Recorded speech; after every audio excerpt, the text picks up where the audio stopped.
Comment ça va YouTube? Bienvenue dans cette nouvelle vidéo de la chaîne.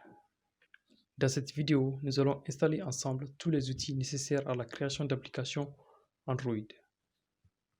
Pour créer une application Android, vous aurez besoin de 3 outils. Un logiciel de design qui sera pour ma part Adobe XD, un environnement de développement qui va contenir nos codes et qui sera Android Studio, et un émulateur pour tester nos codes qui sera pour ma part Genymotion, même si Android Studio possède ses propres émulateurs gratuits. Bien, installons le logiciel ensemble. Pour information, tous les liens des sites se trouvent dans la description. Adobe XD. Il faut savoir que Adobe XD est principalement disponible sur Windows 10. J'avais beau chercher, je n'ai pas trouvé de version qui marche correctement sur les autres Windows. Vous pouvez télécharger Adobe XD en cliquant sur le lien dans la description pour accéder à ces sites. Cliquez sur Essai gratuit. Connectez-vous à votre compte Google ou Facebook. Remplissez ensuite les formulaires et prenez bien garde à choisir Myself Only dans la partie pourquoi vous les téléchargez. Vous pouvez ensuite voir les téléchargements dans votre Creative Cloud Desktop. Je vous fais confiance pour l'installation qui est très facile. Une fois Adobe XD installé, vous accéderez à une interface de ce style. Pour télécharger Android Studio, allez sur le site developer.android.com, cliquez sur Installer. À la fin du téléchargement, vous aurez un exécutable que vous utilisez pour installer Android Studio et je vous laisse vous débrouiller pour la suite. Après avoir lancé pour la première fois le logiciel Android Studio, vous cliquez sur New Project pour lancer votre premier projet. La prochaine étape est de choisir la première interface de votre application. Cette interface sera presque toujours Empty Activity, car pour ma part, je préfère choisir un Empty Activity et ensuite le personnaliser à un autre type d'activity pour une plus grande propriété et une plus grande customisabilité. Exemple, au lieu de prendre Bottom Navbar Activity, je choisirai plutôt un Empty Activity auquel j'ajouterai un Bottom Navbar. Appuyez sur Suivant.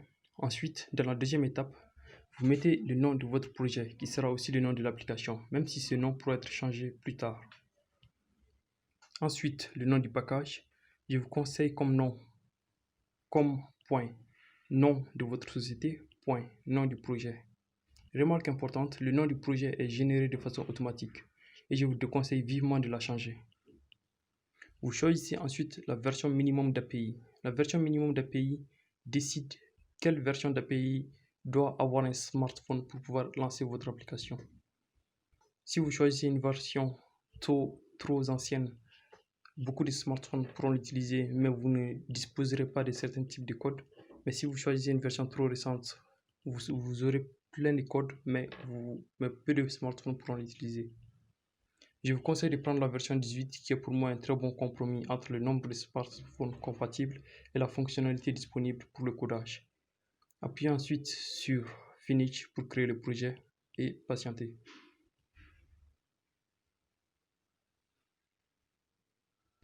Lors de votre première création de projet, le chargement peut prendre beaucoup de temps, mais veuillez bien patienter jusqu'à ce que tous les chargements et téléchargements, s'il y en a, soient finis.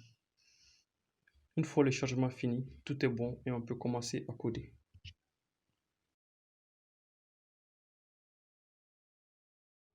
Les émulateurs. L'émulateur va nous permettre de tester nos codes sans avoir à les faire sur un vrai téléphone. Vous avez deux choix pour l'émulateur. Soit vous utilisez l'émulateur depuis Android Studio, soit vous téléchargez l'émulateur depuis Genymotion, chose que je fais moi-même.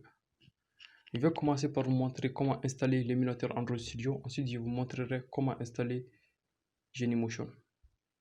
L'émulateur Android Studio. Pour installer l'émulateur de Android Studio, vous appuyez sur le bouton AVD Manager situé juste là.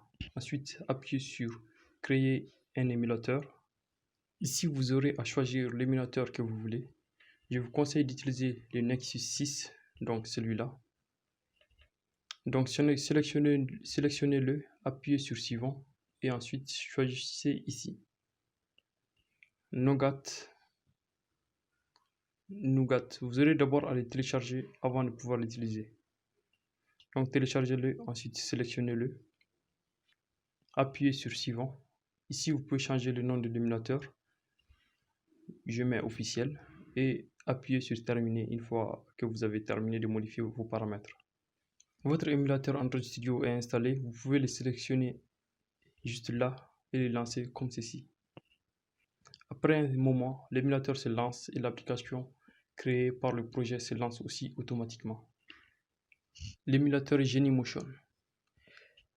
Il faut savoir avant tout que Genymotion est un émulateur payant. Je ne vous conseille pas particulièrement de l'acheter, mais selon les capacités de votre ordinateur, elle sera peut-être d'une très grande utilité pour tester plus rapidement votre application sur PC. Vous pouvez également envisager de le craquer car vous avez à votre disposition plein de vidéos YouTube pour cela. Je ne suis pas particulièrement expert dans cela, donc je ne vous montrerai pas de tutoriel. Vous avez les liens officiels d'installation en description. Une fois Genymotion installé et lancé, vous aurez une interface de ce style. Vous pouvez créer votre émulateur en choisissant l'un d'entre eux disponible dans cette liste. Installez-le et démarrez-le comme suite. Android Studio va automatiquement détecter l'émulateur de Genymotion. Donc pour l'utiliser, vous aurez seulement à le choisir dans la liste des émulateurs et à lancer votre programme. C'est tout pour cette vidéo. N'hésitez pas à liker si vous avez aimé, à vous abonner et à activer la cloche de notification pour ne manquer aucune de mes vidéos. Et je vous dis à très vite.